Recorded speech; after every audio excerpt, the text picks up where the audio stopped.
Hello, saver. Whether you're saving for that trip to the tropics or saving for an emergency, now is the time to take advantage of Wells Fargo's savings options. Wells Fargo offers savings accounts that can help you save towards your goals. So, what are you saving for? Visit a Wells Fargo branch or wellsfargo.com/save to open a savings account today. Wells Fargo Bank, N.A., member FDIC. Hey, it's Storyworthy. Today on the show, author and photographer Scott Nathan talks about bad decisions. He goes, "Hey, Nathan, do you know my girl Ivanka?" I go, "Yeah, I do, actually." And she goes, "Yeah, where do I know you from?" And I said, "Bryant Park, backstage." And I named her agent's name. And she goes, "Oh, my God." I said, I almost didn't recognize you with your clothes on. And the guy goes, "Seen her naked?" And I said, "It's the day she was born." And she's being a really good sport about it. She's laughing. She goes, "Oh, my God, yeah, he totally seen me naked." She goes, "I totally thought you were gay." I said, "I totally thought that you totally thought that I was gay." She goes, "Have you ever played bike course from National in Palos Verdes?" I said, "Yeah, a few times." She goes, "Many people say it's better than Pebble Beach." I said, "Nobody has ever once said that. No one has ever once said that. The only thing Pebble Beach and Trump National have in common is they're both touching the Pacific Ocean." Today on the show, author and photographer Scott Nathan talks about bad decisions. Stay close. Hey, it's Scott Michael Nathan, and you're listening to Storyworthy.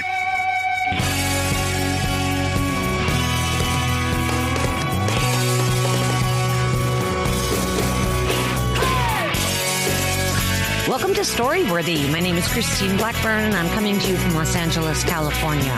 Whether you're a longtime fan of the show of almost 14 years, or you're a brand new listener, welcome to Storyworthy. I hope you guys enjoyed the show last week, which was actually Story Smash Live from February 10th.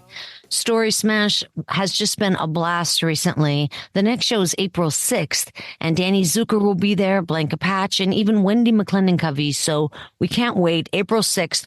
But last week, we aired the show from February 10th. So if you're keeping track at home, go back. Listen to Story Smash last week on Storyworthy. But not today. Stick with me now, because today I'm here with a very interesting person. He's not a comedian, but he's pretty damn funny. And he's an author, and he's a photographer, kind of an accidental photographer. He just kind of rolled into it.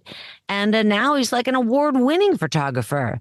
He's also the #1 best-selling author of The Big Book of Bad Decisions, which is like a tell-all memoir, really. Don't you think, Scott? I tell some. No, you tell a lot. And the stories are all kind of quirky, like hookers, Ukrainian hookers, Ivanka Trump is in the book, which is all the food groups. Yeah. Ivanka Trump, that was just so random. Yeah. And that was because because I read the book, you were working as a photographer at a fashion show, and she was there. She was there. My friend was her agent. My friend was representing her. I see. I didn't know it yet. Yeah, so I'm at New York Fashion Week in Bryant Park, and we're backstage at Marc Jacobs, like sort of at the end of the golden age of the supermodel. It was Christy Turlington and Kate Moss and Naomi Campbell and Linda Evangelista. And I'd been to fashion shows before, but not at this scale. This was just like every supermodel in human history, naked backstage, wearing high heels and smoking cigarettes and drinking splits of Veuve Clicquot out of black straws. And I'm like, oh my God. And I have my little Leica film camera, and I'm just shooting behind the scenes backstage pictures. And they're all naked. Wait a second. Everybody's naked. Everyone's pretty much naked, because that's just the model's natural state at a show, because they're always just clothes are coming off and on.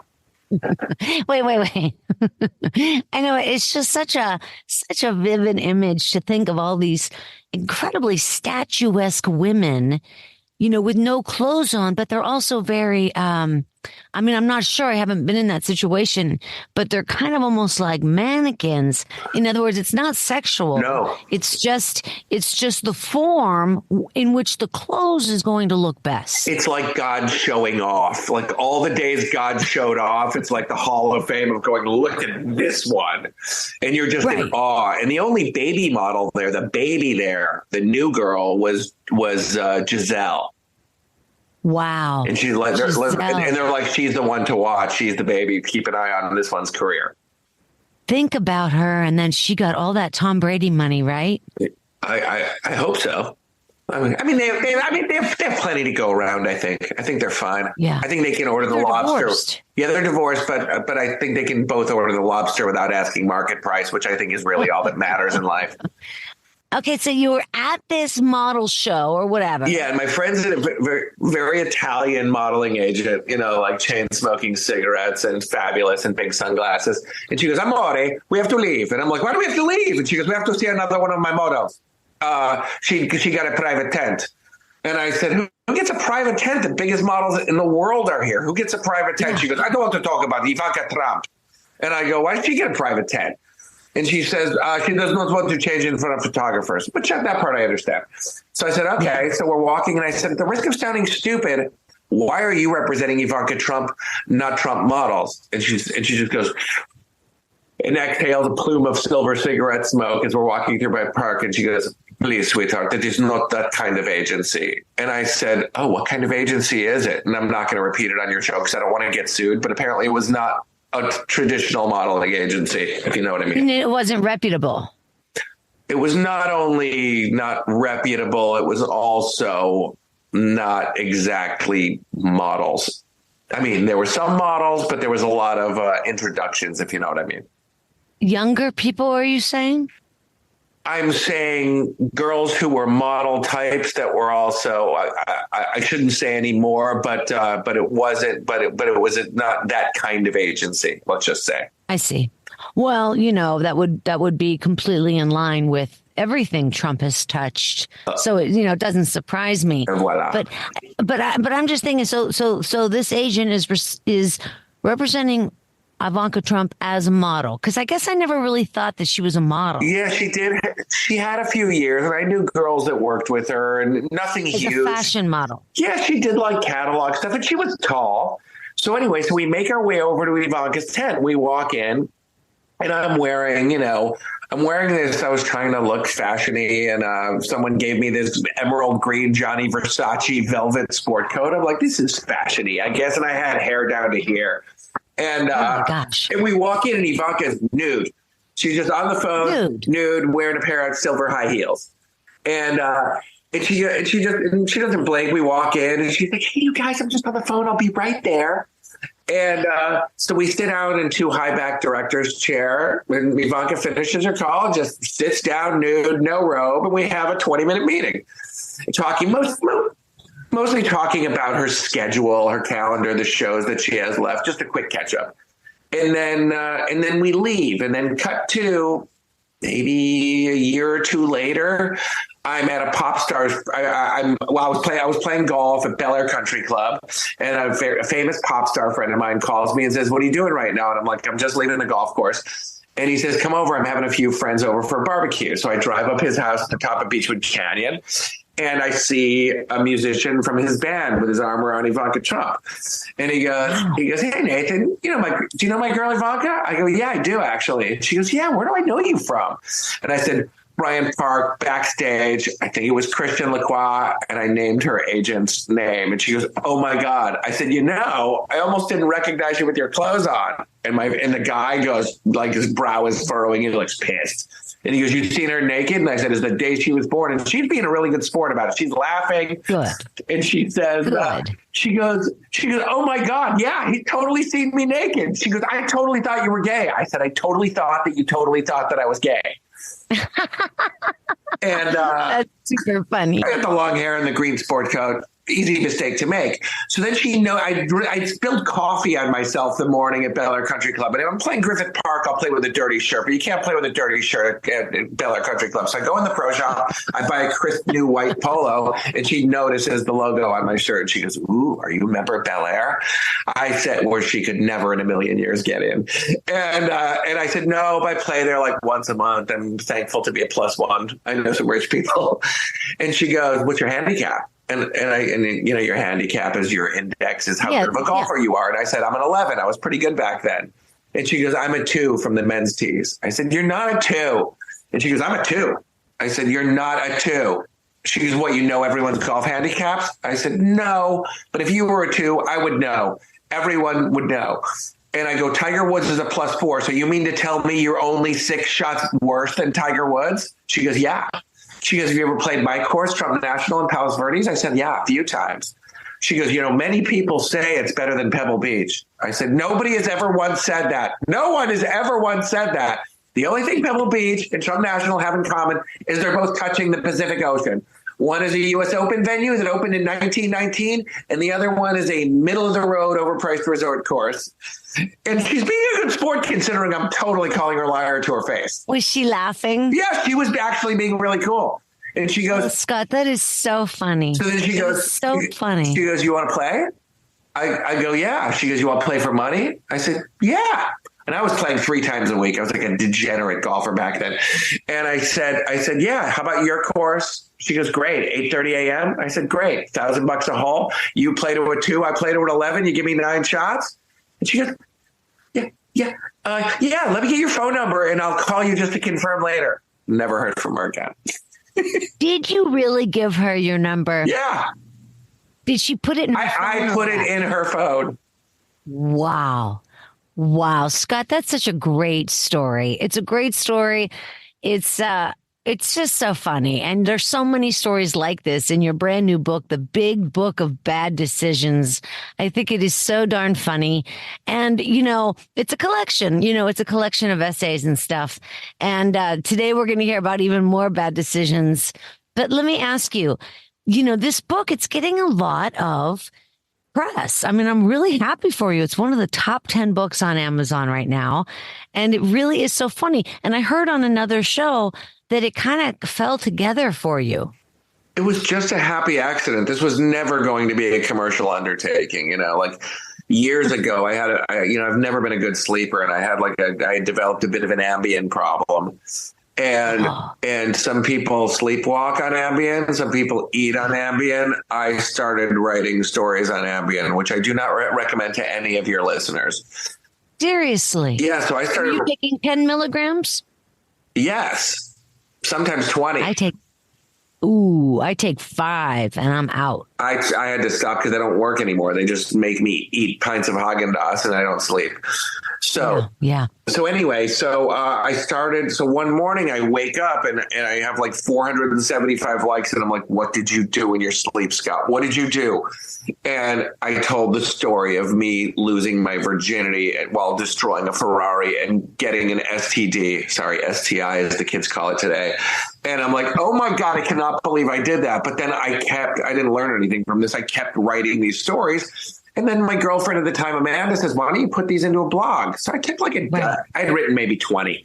I took 12 of them. I put them in a blog and I forgot about it. And then we're in Joshua Tree for the weekend, like a month later. And she goes, have you checked your blog analytics? And I said, blogs have analytics? And she says, yeah, you fucking idiot. Go look at them. So I go look and I go, oh, these are pretty good numbers. And she said, how many reads? And I said, 1.7 million. Is that good? And she goes, yeah, dude, that's good. Write a book.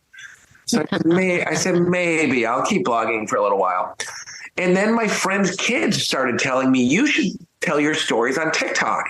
And I said, I'm not 13 years old. I don't lip sync songs. I don't do coordinated dance moves to K-pop. Like there's no place for me on TikTok. And my friend's daughter goes, think that's what that's what TikTok used to be. Like in the very beginning, it used to be extremely young.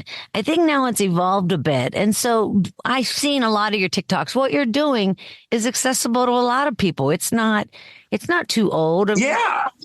I just didn't know. Plus, I'm a photographer. Like even at parties, I've always hid behind cameras my whole life. Right. I was never comfortable being in front of cameras, even though I did 40 commercials as an actor, but that wasn't me. That was just pretending to be someone else. It's different.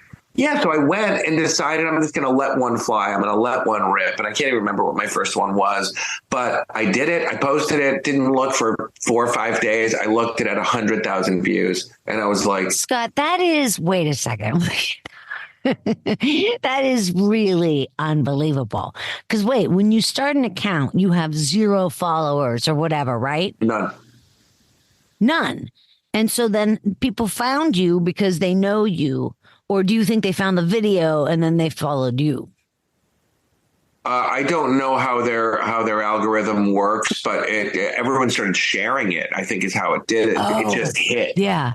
And then I did one, got 100,000 views, and I was still cynical. I was like, this is how they hook you. This is how they get you addicted to the app. This isn't real. They do this to everyone. And then I did another one, and it was like 200,000 views. And I did another one. It was like 500,000 views. I did another one. It was like 1 million views. And I was like, what is going on? How exciting. Then someone called me and said, how do you know Heather McDonald? I said, who's Heather McDonald? And they said, oh, she was Chelsea Handler's sidekick, and she has one of the Medium, yeah. And she says she has one of the most successful podcasts in America, and she's featuring you on her show. So I go, well, she is. So I go and I watch her show, and it wasn't that nice. Like, it was her and Fortune Feimster, and Heather was going, yeah, I know both girls. Yeah, and Heather's going, this guy's full of shit. And then Fortune Feimster's like, look at this guy's face, and I'm like, you're making fun of my face? It's so harsh. Wow. So I thought about doing super harsh. I know both those girls. They've both been on Storyworthy, actually, and they're both super funny. And, cool. they're awesome. You don't get as many females being like that sharp and even critical. So this is sort of funny to me because it's so Heather to do this. And I'm hypersensitive, Yeah, and I was feeling very hypersensitive. So I was like rather than clap back. Then Heather her producer wrote me a few weeks later and said, we'd love to have you on the show. And I'm like, no way. And they're like, what do you mean, no way? Why? And I was like, you guys made fun of me. You made fun of my face and you called me a liar. And they're like, calm down, Scott. We tease everybody. We're just having fun. And I was like, listen, I've watched your show. I don't know. I've never watched a Bravo show. I don't know anything about Housewives or Kardashians or any of the things you talked about. You don't want me on your show.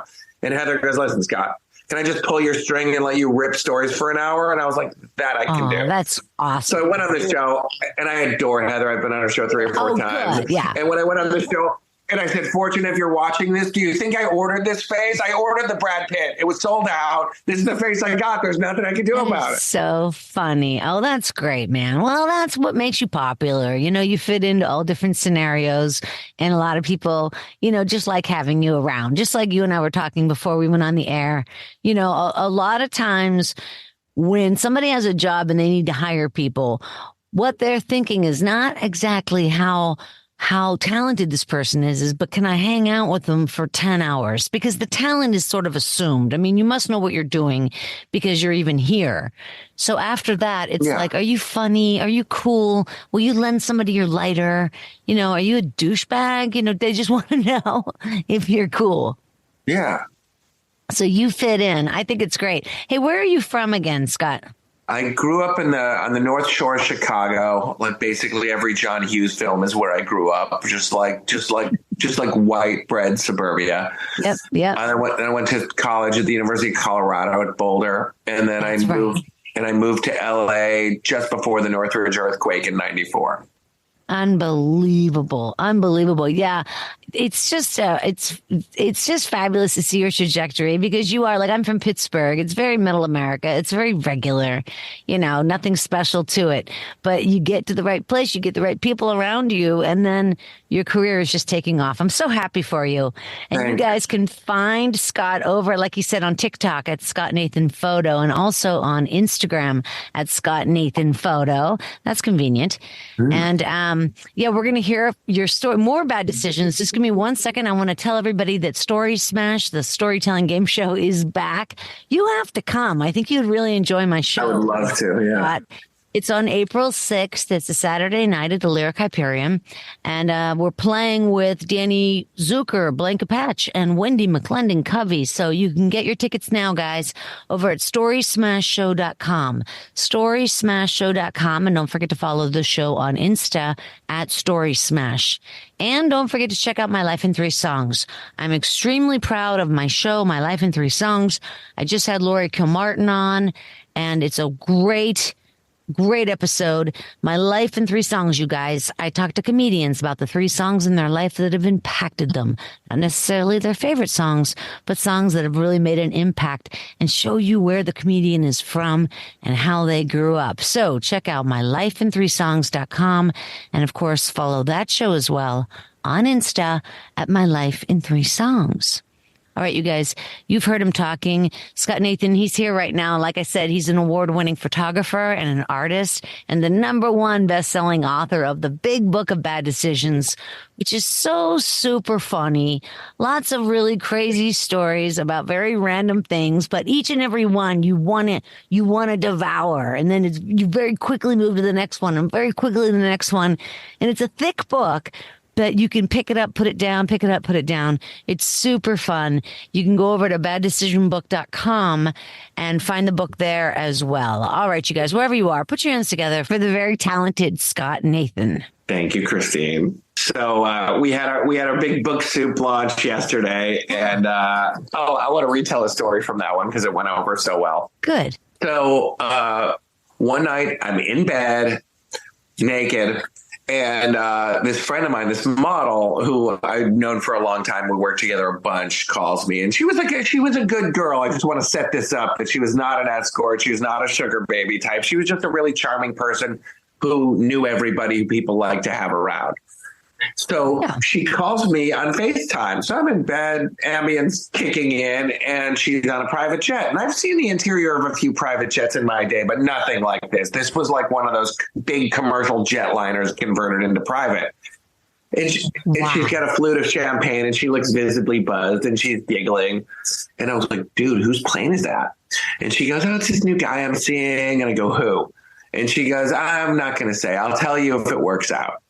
So we're talking and talking. I go, what kind of fucking plane is that? And she's like, are you into airplanes? I said, yeah, I'm really into aviation. She goes, you want to find out? So I go, yeah. So she takes the iPad. She walks up to the flight deck. And she's like, Captain, this is my friend Scott. He's really into airplanes. What kind of plane is this? And he goes, this is a Boeing 757-200. And I go, no. It's a huge plane. Yeah. That's a huge passenger plane that holds like 220. Yeah, like you can fly nonstop from LA to Sydney in it. It's a gentleman's plane. So I go, nice whip cap. So she plops down in the seat and she's kind of swiveling around in this luxurious cream leather chair. And I see out of focus, I see the unmistakable saffron robes of a Tibetan monk. And I go, dude, is that the Dalai Lama behind you? She goes, oh my God, yes. Do you know him? She's a dingy model. I go, no, I don't know him. She goes, he's really nice. I go, dude, he's the 14th. Oh my God. I go, dude, he's the 14th reincarnation of Buddha. I would imagine the very least he would be as nice. And she goes, what? I go, never mind, nothing. So we're talking a little while longer, and she shifts positions in her seat. And I go, dude, is that Bill Clinton talking to the Dalai Lama? She goes, oh my God, yes. Do you know him? I go, no, I don't know him either. And she goes, oh my God. And she goes, do you want to meet them? I go, yeah. Wait, are they in another room of the plane? No, they're right behind her. Are they just like airline seats, or are these all like, is it like a lounge? She's in a cushy big leather seat, and they're like on a sofa. Okay. So, and you're all in the same plane, like the same compartment. And she's this like gorgeous, like dingy model. So she goes, do you want to meet them? I go, yeah. So she gets down on one knee in selfie position and holds out the iPad. And she goes, you guys, this is my friend Scott. He wanted to meet you. And it occurs to me in the moment, I am shirtless on Ambien with like lamplight in bed. Oh, no. And I don't know what to say. So I go, so the Dalai Lama goes, hello. And I go, and Bill Clinton goes, how you doing, bud? And I go, and I'm frozen and I'm high on sleeping pills. And I go, Your Holiness, Mr. President. And then she stands back up, goes back to the seat. And I go, dude, where are you going with them? And she goes, Monaco. And I go, what are you doing in Monaco with Bill Clinton and Dalai Lama? And she goes, partying, duh. So cut to the next day, she sends me a picture of a bottle of wine on a table with all of them and an ocean and the ocean in the background. And she said, I just had the best wine, literally, LOL. So I take this picture. I don't know much about wine, but I do know people who do. So I take the picture of the bottle of wine and I send it to Carlo Mondavi, who's the heir to the Robert Mondavi family, who founded the Napa Valley. So you know him. What? You know him. Yeah, he's an old friend. Uh-huh. So I just sent it to Carlo sarcastically, and I just wrote, any good? And he said, let me guess, Cannes? I said, no. He said, Nice? I said, no. He said, Monaco? I said, yes. He said, that is the fakest 1947 Chateau Cheval Blanc I've ever seen in my life. Let me guess. Some billionaire took his dick out trying to show off and paid and bought it at a restaurant. I said, yes. And I go, how much do you think he paid for it? He goes, probably $300,000. I go, are you sure it's fake? He goes, they're not even trying anymore. They used to take the real bottle and the real cork and just refill it with another good first growth Bordeaux. But the cork is wrong. The bottle's wrong. The label's wrong. That is the worst counterfeit I have ever seen. Are you going to tell them? I said, absolutely not. And he goes, why not? I said, if I've learned one thing about billionaires in my life is they don't like to be humiliated or embarrassed. So I'm not saying shit. Yeah, no kidding. That is so funny though. When you woke up in the night, did you think you were dreaming? I mean, in the next day? No, I hadn't fallen asleep yet. I was just sitting in bed waiting for my pills to kick in, and FaceTime rings. I was like, oh, it's her. Hi. But then you fall asleep. Then when you wake up the next day, are you like, did I dream that? Or did I just chat with the Dalai Lama and Bill Clinton? No, I knew I did. Plus, she had sent the text with the wine photo the next day. And I'm like, yeah, that did happen. That is so funny. So the Dalai Lama, because I got to get my head around this. Like, I see Bill Clinton. He obviously, was with a lot of different people in a lot of different scenarios. But the Dalai Lama, I don't see them like going out. I mean, but he always just wears that robe, right? Yeah, the saffron robes. And where does he put, does he have keys or money? I have no idea. I'm just trying to get my head around him gambling in Monte Carlo. Or no, wait, they weren't there. They were in Monaco. Was it Monte Carlo and Monaco the same thing?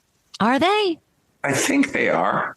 But I doubt he was. I doubt the Dalai Lama was gambling. I just don't see him at a crap table.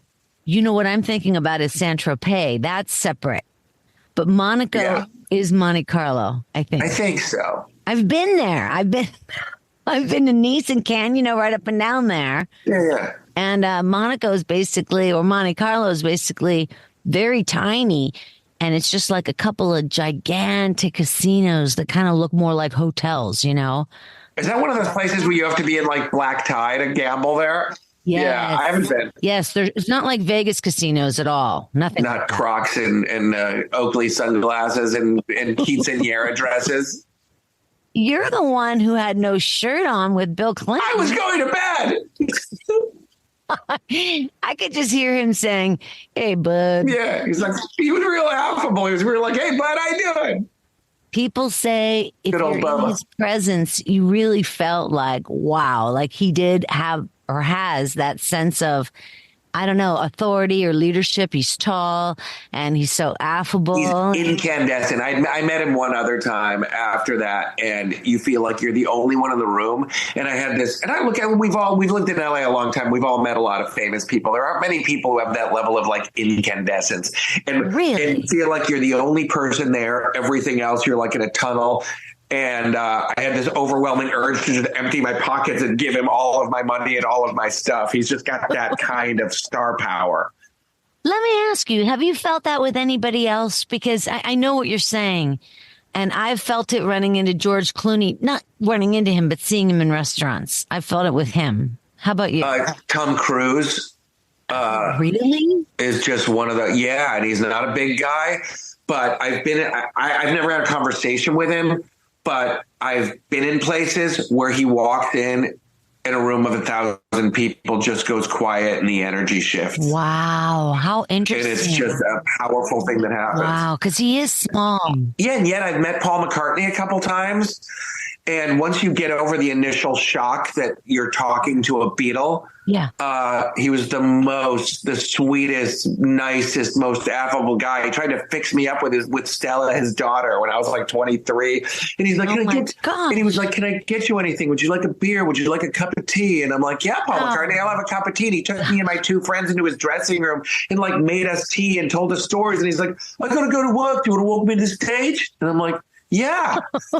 And it was surreal. And then Stella's going, you don't want to watch this dumb show. Hang out with me. And I'm like, no, I really want to watch this show. And she's like, I see it every night. Just hang out with me. And I'm like, why don't you come out in the crowd with me and my friends? And she's like, I can't. And I mean, it probably wouldn't have worked out dating like a vegan, but Yeah, that's the biggest problem. But we walked Paul to the stage, and he like shook our hands, and he's like, "Thank you for coming." He shook our hands, and then bam, white lights came on, and he threw the fist up in the air, and we're like, "Did that just fucking happen?" The guy is such a pro. Everything he does is effortless. Yeah. So he doesn't have any airs around him or no ego. He just seems to be polished. I saw him at Dodger Stadium, and I swear to God, nobody moved for everybody was dancing and happy and singing, but nobody went to the bathroom. Nobody got up. He just had everybody transfixed for 2.5 hours. Then on the way home, we thought about another 3 or 4 dozen songs he didn't get a chance to play. You know what I mean? There's just so much material. When you hear me, there's lots of talented people in the world.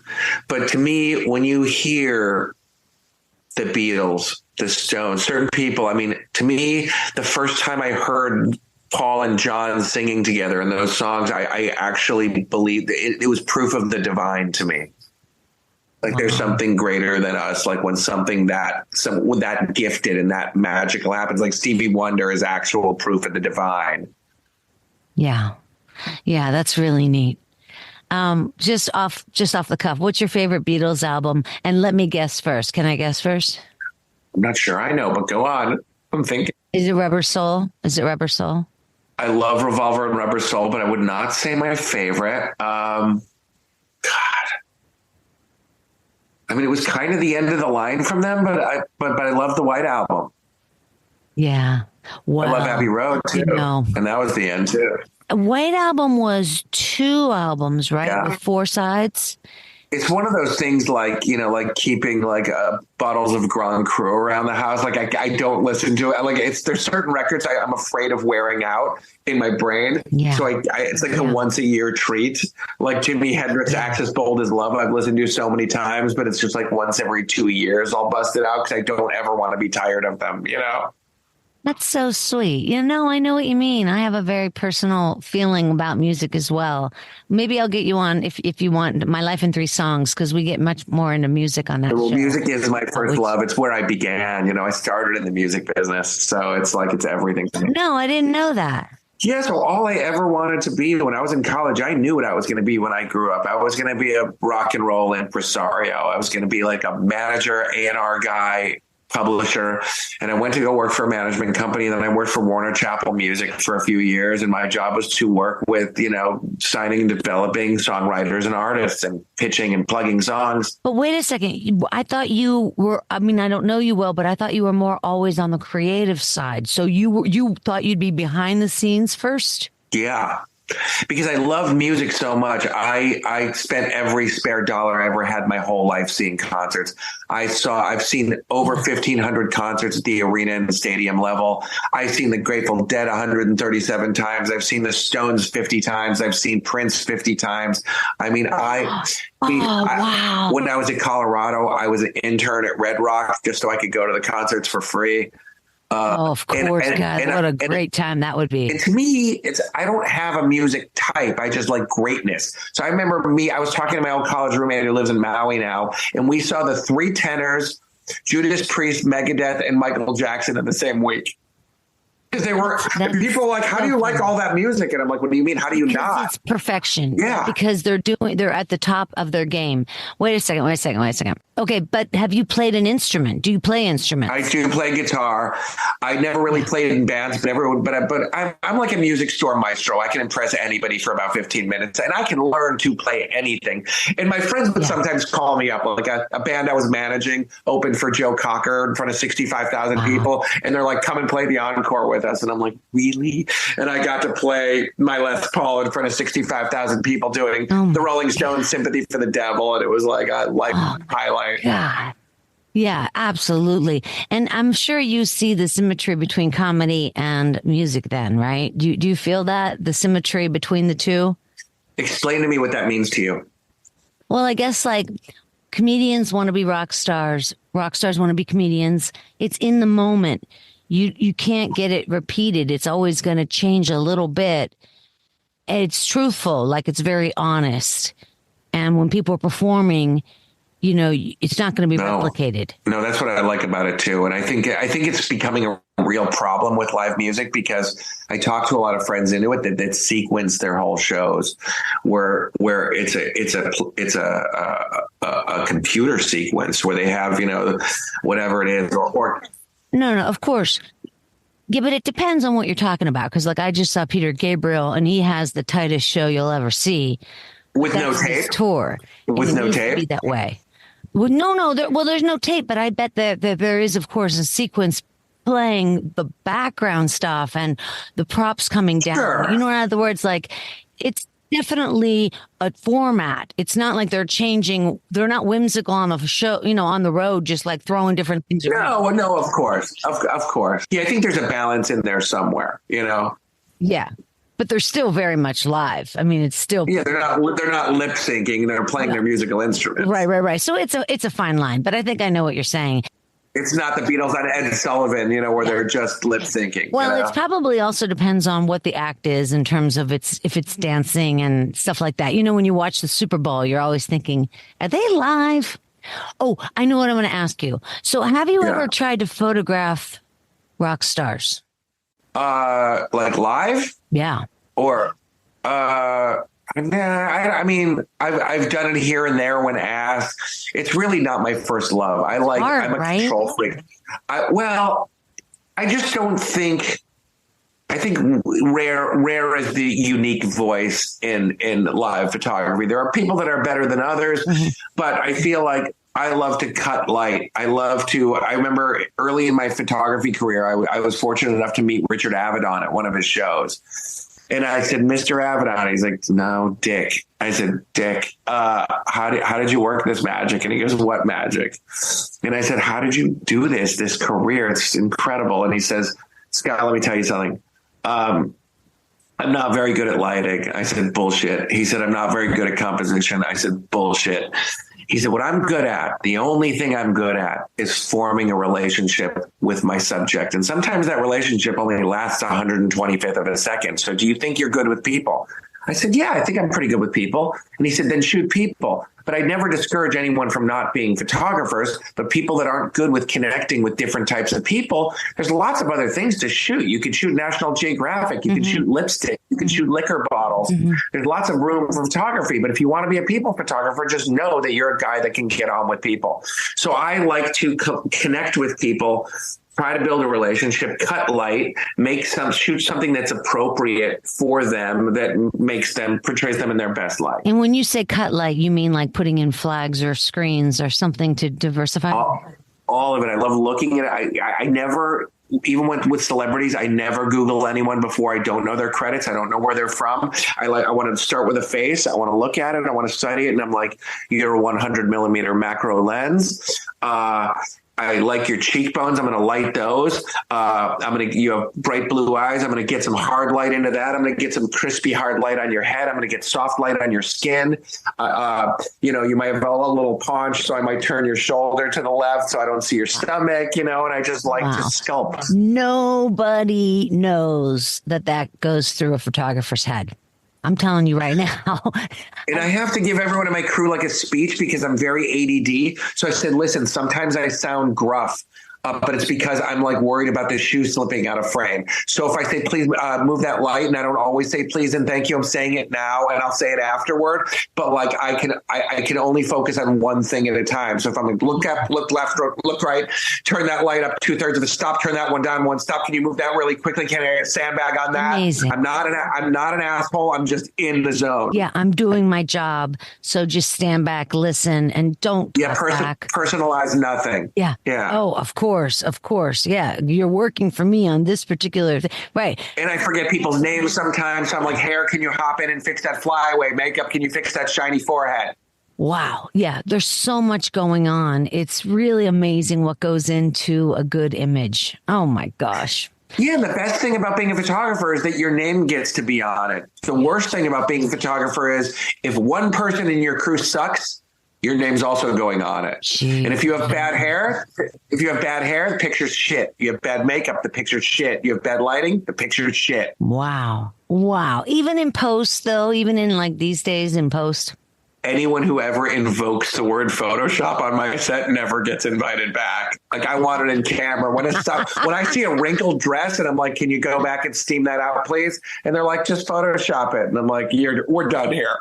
You're getting $1,500 a day. You're getting $1,500 a day. You can't steam a dress that we're photographing for a cover.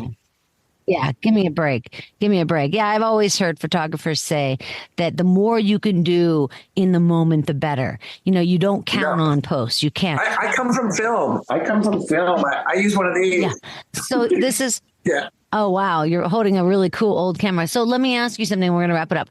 What do you think about now people using, you know, a video mode, shooting a video and then pulling stills from it? I think it's execution dependent. I think it depends on the circumstances. I mean, there are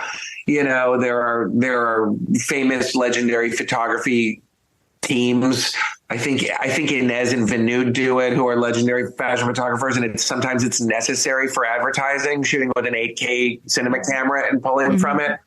To me, I haven't had good luck with it. I also, there's a lot of talk about the AI stuff, but I don't love it. I also don't like contemporary lighting. I want to get on board with the LEDs and the RE Sky panels. They don't look as good. Just like film, like digital is great for shooting lots of things, but the alchemy of film is for skin. That's our friend. I like tungsten lights. I like HMI lights. I like traditional things are just prettier to me. Yeah, it's softer. And so it's not that it's inauthentic to pull stills, because it depends on the purpose. I mean, if you're just trying to get out some nice images from a good night or something, but then you could take it a lot further. If you're talking about artists and stuff, now we're talking about something different. That would be very amateur. Look, if it's just for an ad, but the thing is, photographs don't really sell things anymore. You know, if you just look at the analytics of social media, unfortunately, the still photograph isn't liked by people anymore. Everything is video, which saddens me, because I love the challenge of telling an entire story in a fraction of a second. Yeah. But now it used to be social media was an add-on, and now it's kind of like the video is the star, and there are, magazines are gone. Yeah, there's some billboards, but there's just not a lot. The still photography is going away. Do you like TikTok, or do you love TikTok, or do you just tolerate it? Like, what is your level? And I'm sure it's changed. I'm kind of a hit and run kind of guy. Like, I post and leave. I don't do a lot of scrolling. I think I have a mild case of misophonia, where I'm very sensitive to sound. You know, like if I hear a chips bag crunching in a neighbor's house, I'm like, can you stop that, please? Yeah, I'm like that. So the auditory assault of scrolling, of hearing, get ready with me, I'm going to do an unboxing, and I'm just like, just stop. So I generally just post, leave, and then respond to comments. And then I do lives about 4 nights a week. Well, you have an awful lot to offer. Really, Scott, you're multi-talented, super interesting. You know a lot of people. You travel in interesting circles. And now you've got this really wonderful book, Bad Decisions. You guys check it out at baddecisionsbook.com. And Scott, I'll try to have you on My Life in 3 Songs if you can do it, because I'd love to talk music with you. Excellent. I would love that. I'll email you about it. Okay. Awesome. All right, you guys, don't forget to check out StoryWorthyPodcast.com. Join my mailing list if you're interested. And don't forget, Story Smash is coming back April 6th here in Los Angeles. Go to StorySmashShow.com for tickets. And again, My Life in 3 Songs. You guys, please tell your friends, tell your enemies. MyLifeIn3Songs.com. This project is something I'm super passionate about, and I need you guys to help me out. There is no way thousands of Storyworthy listeners cannot not listen to My Life in 3 Songs. You see what I'm saying? Because it's supposed to be transferring over, you guys, and it hasn't. So somebody's letting me down. You guys, MyLifeIn3Songs.com. Help me out. It's a fabulous show. All right, you guys, thank you again so much for tuning in. And on behalf of the very talented Scott Nathan, thank you so much. Thank you, Christine. My name is Christine Blackburn, saying, make it a story-worthy week. Follow me, I'll take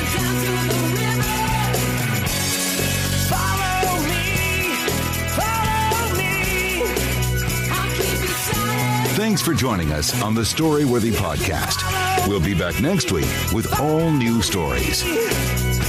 Subscribe to Storyworthy on iTunes and visit the Storyworthy website at storyworthypodcast.com.